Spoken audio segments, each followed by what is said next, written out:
Over the COVID tests that saw Australians in India forced off a flight home.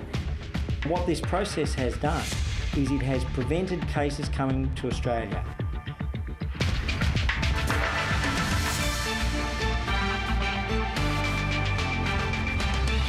Calls to de-escalate the violence along the Gaza border go unheeded as the death toll on both sides rises.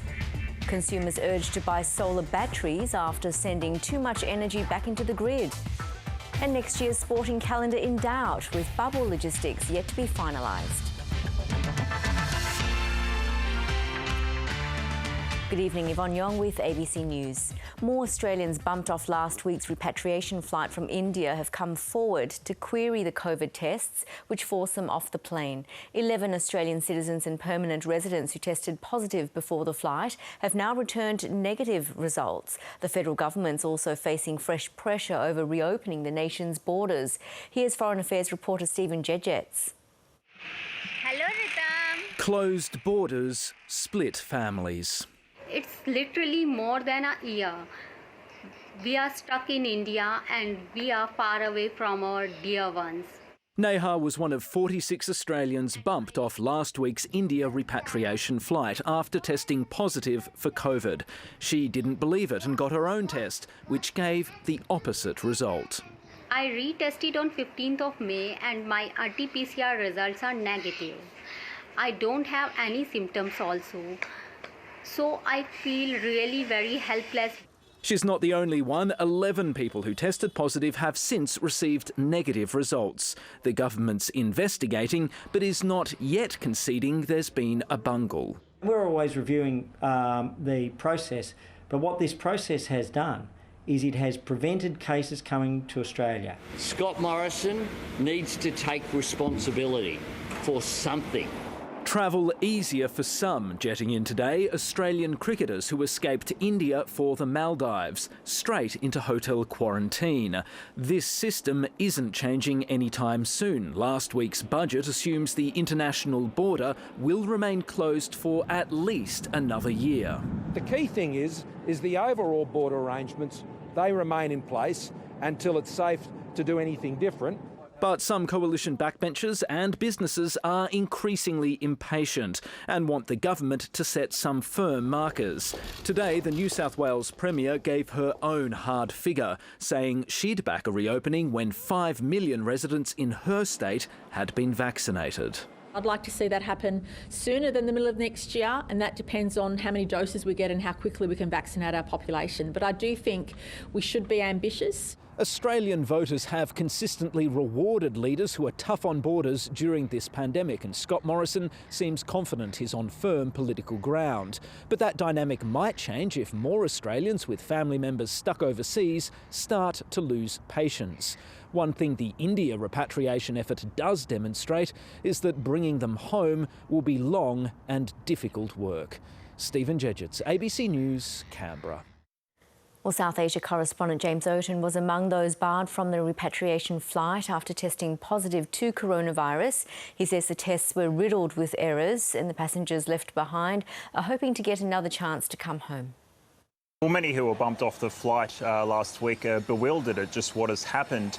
Plenty had been taking precautions. Some had negative tests before they entered pre-flight hotel quarantine, and some have got negative tests after. This includes myself. I was scheduled to be on that flight but tested positive in that hotel quarantine. But my report said I had a low viral load, and alarm bells started to ring because a lot of people fitted within this kind of low viral load band. And there were some other obvious errors, like the time of testing was way off for some reports and genders were wrong or date of births were wrong. I've now since collected 21 of these reports that epidemiologists are saying this is a very high number of low viral loads and should be raising some red flags here. And I've now got at least 10 negative reports that have been sent to me from people who have left that hotel quarantine. So people want the matter investigated, and for those who are trying to get on future flights, they just want this whole mess sorted. I think they definitely need to look at the lab that they're using and make a decision, is that the best one to use. I think they need to investigate claims of people that have gone and gotten negative tests a couple of days later. If you tested positive during the hotel quarantine, you can't fly Qantas for 2 weeks. That's how it stands at the moment. Even if you have a negative report, like myself, I got a negative report last night that came back, and like many others, I've been at home for weeks now, reporting from home. So for a lot of those people want a second chance. For everyone else, they're just looking at their phones and looking at their emails, hoping that they get an invitation to buy a ticket or tickets for these upcoming flights. The United Nations has called for an immediate ceasefire to the fighting in Gaza and southern Israel. Another 42 people, including 10 children, have been killed in Israeli airstrikes, making it the deadliest day of the conflict so far. Since fighting started a week ago, the Palestinian death toll has risen to at least 195. The number of Israelis killed by Hamas rocket attacks in that time stands at 10. Well, the United States says it's trying to broker a truce, but for now, Israel says its campaign is continuing at full force. Middle East correspondent Tom Joyner reports from near the Gaza border. The desperate search for survivors is on. This 6-year-old girl was rescued after spending 7 hours under rubble in Gaza City. Her mother, her 2 brothers and 2 sisters were all killed when the building they lived in collapsed following a strike from an Israeli warplane. She was reunited with her father in hospital. I was filled with all the anger of the universe. But when I heard that one of my daughters was alive, I said thank God, because she might capture some of my other daughter's smiles.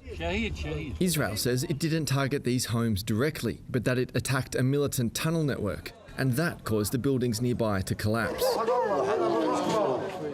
Hamas says the strike was premeditated killing, and it will retaliate. We're now entering the second week of fighting with still no sign of a ceasefire in sight.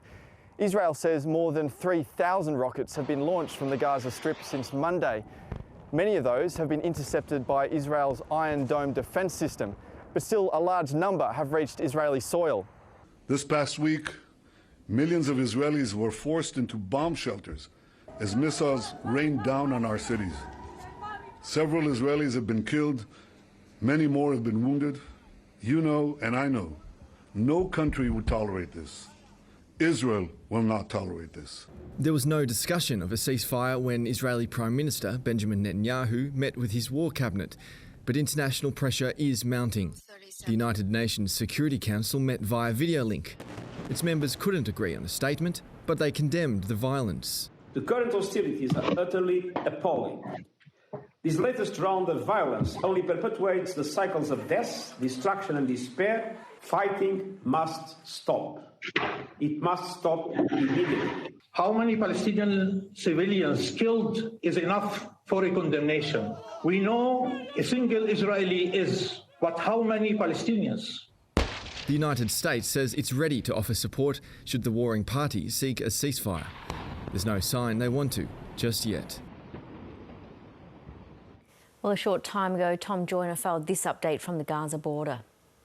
The campaign certainly has continued at full force. Overnight, a flurry of airstrikes from Israeli warplanes over the Gaza Strip, targeting what Israel says are an underground network of tunnels used by Hamas militants. Meanwhile, in the other direction, rockets fired from Gaza by Hamas into Israel also continued overnight. Around 60 of them launched, although no injuries reported. Interestingly, though, that number is far lower than what we've seen over the previous few nights. Meanwhile, international calls for a ceasefire have continued following the United Nations Security Council meeting on Sunday. However, one of the biggest players in those international talks going on behind the scenes, the United States, has so far stopped short of joining calls for an immediate ceasefire. The Royal Commission into Crown Casino has heard that Crown lied and failed to provide evidence to the state's gaming regulator during critical investigations. The arrest of Crown staff in China 5 years ago over junket operations was the major focus on the opening day of public hearings. The Royal Commission is investigating whether Crown is suitable to hold a licence. Evidence from an investigator for Victoria's Gambling Commission showed Crown did not cooperate with their inquiries. I certainly consider that at times they lied to me at interview with what they were aware of and what they weren't aware of. The evidence of Mr Bryant reveals that Crown was not transparent, not forthcoming in its disclosure of evidence, and obfuscated and unnecessarily protracted the investigation of the Victorian regulator. On Friday, Crown dumped 13,000 documents on the Commission, many of them outstanding. A multi-billion-dollar rescue package has been announced for Australia's 2 remaining oil refineries to secure their future. The federal government says the plan will keep downward pressure on fuel prices, but it's also designed to ensure the nation's less likely to face shortages at the pump if there's a shipping crisis or conflict in our region. It's terrific. Thank you so 500 jobs right here, Ross. Scott Morrison doesn't mind spruiking the importance of fossil fuels to Australia's economy. And we're producing around about 6,000 tonne a day of diesel. And today he was at one of the country's 2 remaining refineries with a plan to prop them up. This is an increasingly tough business. The margins in the fuel refining business are tough. Competition, particularly from Asia, has seen refineries in Perth and Melbourne announce their closures, leaving Australia with just one in Geelong and another in Brisbane, sparking fears about fuel supply. We need to be self-sufficient. We need to stand up for ourselves. His plan will see up to $2 billion paid to refineries. They'll get up to 1.8 cents per litre of fuel they produce until 2030, hopefully securing the future of about 1,250 jobs. Half of Australia's fuel refineries have closed under this government's watch. We're glad that they've now acted before the other half close. Australia currently imports about 90% of its refined fuel needs, and this decision means if there's a shipping crisis in the Middle East or a conflict in our region, then we have some capacity to provide petrol to the pumps. Australia would be rationing fuel within a couple of weeks if there is a disruption to the international supply system. Environmentalists say the cash would have been better spent on electric vehicle infrastructure. It is just totally out of step with what the rest of the world are doing. Though motoring groups have welcomed the news. We do need to have capacity to refine, particularly diesel, because in the event of a crisis, it will be diesel that Australia will desperately need. This announcement comes after a concerted campaign from some coalition backbenchers who are worried an emboldened China could one day deliver Australia a substantial fuel supply shock. They say the lesson of this pandemic has been the importance of self-sufficiency. Perfect, you're a natural. Across all sorts of industries. James Glenday, ABC News, Canberra. More than 57,000 Kia owners are being warned not to park their cars in an enclosed area like a garage because of fears they could catch fire when turned off. Product Safety Australia has issued a recall for 2 models over issues with the hydraulic electronic control units. The affected models are the Kia QL Sportage, built between 2016 and 2021, and the Kia CK Stinger from 2017 and 2019. Kia Australia is contacting all known car owners who are being urged to arrange a free inspection and repair at their dealers. A Royal Commission has heard the disability community remains confused and scared about the COVID-19 vaccine rollout. Parents of people with complex disabilities living in group homes say their loved ones have been forgotten, but the government says it's ramping up vaccinations. Hey, Ken. Hey, Kenny. Parents Paul and Melinda saw their son twice in 9 months last year when his group home was locked down. 28-year-old Ken lives with 9 others. They were all supposed to be vaccinated in Phase 1A. I've had my vaccination, my wife has had her vaccination, and as far as I can tell, nobody in here has, which just seems cruel. Achieve Australia runs more than 100 homes like Ken's. None of its 300 residents have been vaccinated. There was just absolutely no information whatsoever. So we were just left with fending for ourselves. Now, parents, advocates and people with lived experience told the Royal Commission they'd been left confused and anxious by the vaccine rollout. This is stressful, extraordinarily stressful. From people being scared with needles to people fairly overwhelmed with information. The Royal Commission heard Phase 1A was meant to include 26,000 people living in disability accommodation. Today, the Health Minister said 999 residents have received the jab. Our view is that the Phase 1A rollout has been unsuccessful, to say the least, to date, insofar as it was supposed to have been concluded by the end of March. and it wasn't. The Health Minister says as rollout teams complete their work in aged care homes, they're moving to disability. That side will continue to ramp up, but also the options for people who, in many cases, can be quite mobile, where they're not, will come to them. Ken, you've got your eyes open now. Ken and his parents are ready and waiting. Naz Campanella, ABC News. The uptake of solar panels has been so fast that it's creating problems. Sometimes during peak periods, too much energy is being sent back into the grid. So much so, regulators are considering penalties. They say we need more home storage and are encouraging people to buy batteries. Australian homes are now generating so much solar power, the electricity network is at risk of being overloaded.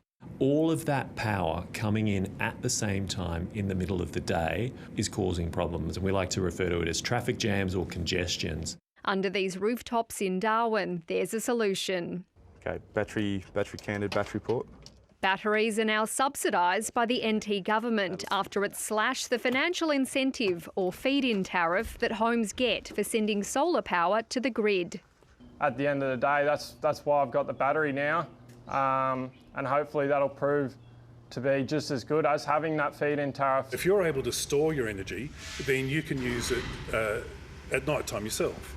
5 years after the first Tesla system went into an Australian home, battery sales are growing. 31,000 were installed last year. There are now 110,000 households with batteries. But that's still less than 5% of all homes with solar panels. The data shows that it's mostly new solar systems that are getting batteries. The question is, how do you encourage the millions of people already with solar to invest in storage too? The industry says it's now at a tipping point. The regulator is even considering penalising solar homes that export power when the market doesn't want it. I think it will definitely drive battery uptake because it's basically lost revenue for those solar homes, and the only way that they can really capture that revenue is by having a battery. I think the batteries are the way of the future, really. Charging ahead with a renewable future. Amelia Terzon, ABC News. Pride flags are flying in Canberra's Civic Square, honouring the International Day Against Homophobia, Biphobia, Intersexism and Transphobia. 4 flags were raised to mark the day and celebrate Canberra's progress in equality and inclusion for LGBTQIA people. So there's still a lot more work to do, but a day like today is important for visibility, to highlight the issues, but also to celebrate progress. Chief Minister was joined in the ceremony by members of the LGBTQIA community and public service staff. For years, Australia's farmers have pegged their prosperity on the growing Chinese market, but new analysis shows that now that the relationship has soured, many have found other markets. It's now a year since Beijing first slapped tariffs on barley, and many producers are assuming the China dream is over. It's seeding time for barley growers in Western Australia's grain belt. And after good rain and prices, confidence is riding high. You usually find out what the mood is in the pub, and the mood seems pretty good. The outlook is very different to last season, when China hit Australian farmers with an 80% tariff. But the grain once destined for there is now heading to Saudi Arabia. We were a bit frightened early on. The price took a dive. But all credit to our traders, got out and found new markets, and the price kicked, and we came out of last year reasonably well. Other commodities such as beef, coal and timber have more recently been pulled into the trade tensions. Despite the fallout, many of those industries have recovered by finding new markets. The last 12 months has had a major impact on every industry. Locally, what that means is Australia, our domestic market, is actually now our largest market. So 25% of all our volume is sending domestically. Prominent think tank the Lowy Institute says exporters have largely offset the $10 billion of losses. The trade tensions have challenged the belief that Australia's future economic prosperity can rely on China. Whatever the case, traders say the situation has got nothing to do with the quality of Australia's products or the demand from China's consumers. Most consumers, they know that they might not have Australian wines down the track in the future, but If they have stock right now, they'll take it. With no sign of an improvement in ties, exporters aren't counting on resuming trade with the world's biggest market. Daniel Mercer, ABC News. Tens of thousands of people have been evacuated from their homes in India as a powerful cyclone charges towards the western coast of the country. Heavy rain and flooding have devastated coastal villages and killed at least 6 people. Strong winds of up to 140 kilometres per hour downed trees and caused blackouts in the area. The cyclone is likely to intensify as it approaches land, with tidal waves of up to 14 metres high expected. The severe weather has forced officials to suspend COVID vaccinations in the state of Gujarat. Hugs are allowed again in the UK, as well as indoor dining. Millions of Brits are celebrating another major step towards normality as some lockdown restrictions are eased. The ban on foreign travel has also been lifted. Dozens of British tourists have landed in Portugal, one of 12 countries not requiring quarantine upon return. The travel ban has been eased despite more than 1,000 people in the UK contracting the variant of concern that originated in India. We're in a race between the vaccination programme and the virus, and this new variant has given the virus some extra legs in that race. But the vaccine will still, we have a high degree of confidence that the vaccine will overcome. Well, the cases are concentrated in northern England, where there's now targeted testing and a vaccine blitz.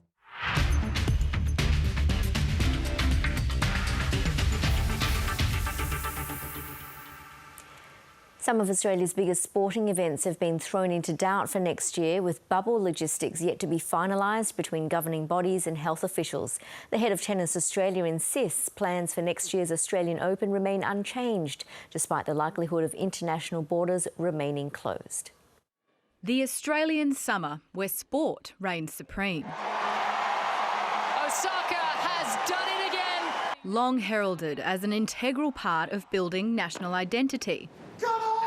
It's a magnificent 7. But whispers about whether the Australian Open can go ahead in 2022 are getting louder. We've done extremely well through this pandemic. We don't want that to go off course. It caused quite the commotion when elite tennis players were forced into quarantine at the start of the year. And now, with international borders closed until the middle of next year, it's sharpened focus on what a revised bubble may look like, and whether the tournament could even go offshore. It's not unexpected. There'll be a lot of speculation, and particularly because there's still a requirement of the 2 weeks of quarantine. Scheduling flexibility is a top priority for all competitions during COVID-19.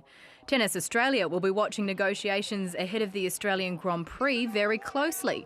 That event is slated to begin 2 months earlier than the Open. We're all systems go for November 21 for the Formula 1 event. The race has already been postponed once. We're working very, very closely in concert with the Victorian Government on every aspect of the COVID-safe plans. It's an optimism that Open organisers share for now. They want the tournament and any lead-in events to be held on home soil. They've been travelling around the world now successfully in a bubble. Most of the players, more than 80%, have been vaccinated. There's no denying that if a desirable quarantine program can't be reached, then the bubble will burst for one or more of Australia's most prestigious sporting events. And in the Open's case, Doha or Dubai may pick up the pieces and become legitimate host options if there can be no Australia in the Australian Open. Georgie Tunney, ABC News, Melbourne. Poor conditions forced a premature end to Day 2 of the World Surf League event at Rottnest Island off the WA coast, but not before some notable names were knocked out of the competition. The men's elimination heats were delayed after a small shark was spotted in the Strickland Bay break. When the action resumed, WA surfing icon Taj Burrow, who retired from the tour in 2016, did his best to wind back the clock, but he couldn't find the waves he needed to advance. American Griffin Colapinto scoring the wave of the day to join 17 other international surfers in the round of 32. This one grabs that rail, digs into that first turn, and again gets up into the pocket. So what happened here? Fresh from her victory at last week's Margaret River Pro, Brazil's Tatiana Weston-Webb failed to get through her heat against the Australian pairing of Nikki Van Dijk and Mia McCarthy. In all, 9 Australians will feature in the women's round of 16, including Stephanie Gilmore and Sally Fitzgibbons. Basketballer Lauren Jackson has become the first Australian player to be inducted into the Naismith Hall of Fame.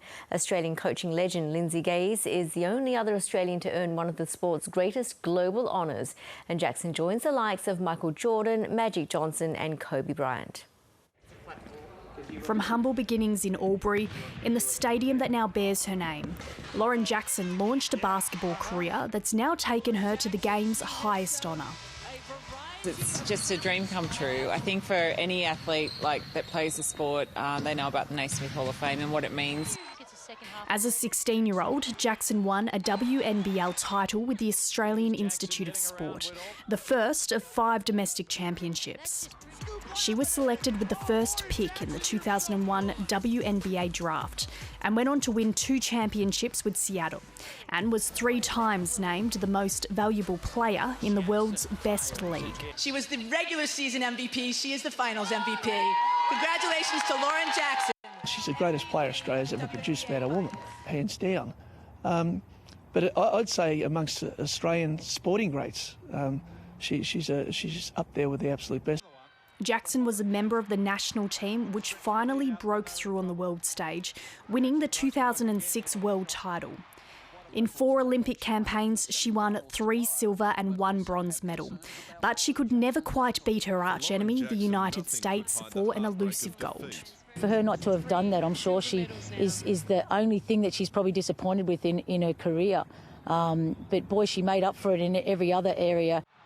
The achievement puts Jackson's name among the biggest in the sport, including her childhood idol Michael Jordan and LA Lakers star Kobe Bryant, who was killed in a helicopter crash last year. To be inducted alongside such legends that are already in there is something that's absolutely remarkable. It's a fitting place for the best of the best. Michaela Ortolin, ABC News, Albury.